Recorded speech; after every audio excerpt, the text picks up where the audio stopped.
If you work with AI-generated images, you know that two problems have always been quite bothersome. Faces that look too artificial, and texts that simply don't work properly inside an image. But that may have changed. Alibaba has just launched Queen Image 2512, a real New Year's gift for those who create content, art, ads, and professional images with AI. In this update, the generation of humans is much more realistic. The textures have become more natural, and for the first time, it seems like the text inside the image actually works the right way. So, if you want to support us, subscribe to the channel. Now, if you want to watch the videos without ads, just click the join button. Deal? Then, let's get to the video. Well guys, today I want to talk to you about this new thing that was just announced by the folks from Queen. Listen up. New Year's gift from Queen. Queen Image 2512 is here. Our December update for Queen Image. Just in time for the new year. So, they released it right around New Year's, and they're already saying it's one of the best models for image generation, at least among open source ones. In my opinion, it's still not comparable to Nano Banana Pro or ChatGPT Image. I'll show you why in a moment. But they're saying here that in the open source field, this is one of the most advanced models. So, what's new? More realistic humans, drastically reduced artificial appearance, richer facial details. Another thing, more refined natural textures, landscapes, water, fur, and materials with greater sharpness. Another thing, enhanced text rendering, better layout, greater accuracy in text and image composition. And then they add here by saying the following. Tested in over 10,000 blind rounds. In the AI arena, Queen Image 2512 ranks as the strongest open source image model, remaining competitive with closed source systems. Now, where can you use it? You can use it right here in Queen Chat, which is the easiest way. You just come in, select image generation or image editing, and you can use it without any trouble. It's also available here on the UPI platform, so all you have to do is come here, select image, and in the models, choose Queen Image 2512. From there, you can create your images right here on the IUP platform without having to pay anything. Another thing, if you work with open source, right, and need a more advanced model to run locally, you can do that through Hugging Face and also GitHub. But don't worry, I'll leave all these links right here in the description of this video. Alright, so let's go. Let's see what this tool is really capable of. Does it really compete on equal footing with the most advanced models we have on the market today? Let's see. Well, for this first test here, I took this image that I had on my computer. Then I used a JSON prompt, which is that prompt in code format like a line of code. And then what did I ask it to do? Take this model here and make it look like she's taking a picture with the Grinch. You know, that Christmas character. And see how it turned out. Look, it took the girl here and put the Grinch here. The image looks nice, good resolution, great texture, everything's perfect. So, in this aspect here, using a photo and a JSON prompt, it passed with flying colors. It turned out just right, nothing to complain about. Then, in this second test, I asked for the following. For it to create a capybara wearing a suit, and for this capybara to be holding a sign with this phrase here in English, "Hello World," and it did it just right. It turned out to be a really cool image, without any watermark. I have the background here, the capybara wearing the suit, and the phrase, "Hello World." Then, I asked it to translate the phrase to "I love you," keeping the rest of the image the same, and again, it did a good job. It maintained the image's overall consistency, same background, same capybara, and changed it here to "I love you." In this case, it worked because the phrase is short and doesn't have any accents. There's nothing different about it. I'm gonna show you that when the text is in Brazilian Portuguese and it's longer, then it gets messed up. But when it's just a small amount of text, it works just fine. It kept the consistency, everything's fine, and only changed what was written here, replacing "Hello World" with "I love you." It passed the test. So, in this other example here, notice that I have the model, pink hair, black shirt, and this phrase up here, Web3 Cafe.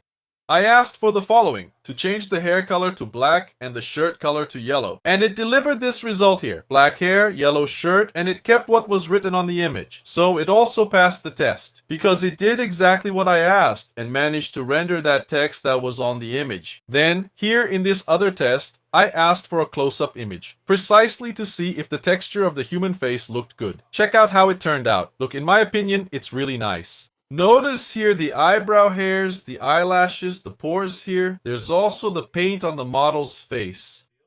Everything is perfect. The quality of the eye here is also really nice, very sharp. So I'd give this image a 10 out of 10. It turned out really cool. Then, during the launch of this new model, they also said that Queen Image can now take a photo you have on your computer. It doesn't have to be an AI generated image. You upload it here and ask to make edits to that image, like changing the lighting, changing the angle, replacing the background, and so on. So, what did I do? I took this image here, which was not generated by AI. So, here I have a picture of my wife. What did I do?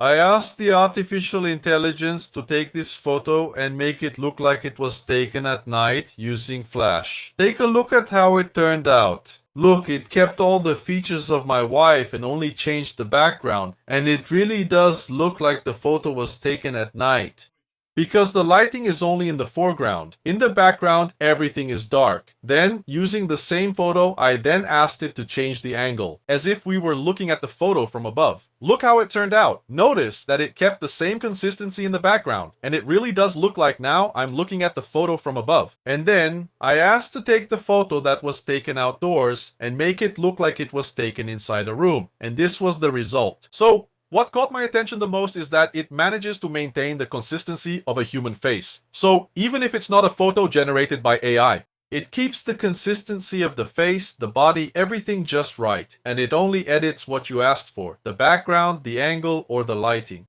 You can do all that without changing the main character. Then, I did another test here, which is actually being suggested by the tool itself. And what is that? Take two different images and turn them into a third image. So, I had the image of this woman and this guy here. And what was I supposed to do? To take these two people and put them as if they were in a Chinese wedding. Look how it turned out. You can see it's the same woman, the same guy, just with different outfits.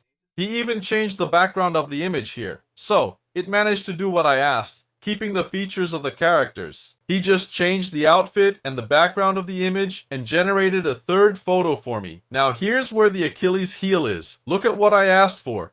Create an image of a teacher wearing the Brazilian national soccer team jersey. He is pointing to a chalkboard inside a classroom, and on the chalkboard we see the following sentence written in Portuguese. Brazil is going to win the World Cup. Look at the result. It created the teacher here, set up the classroom, but when it came time to render the text, he wrote this here.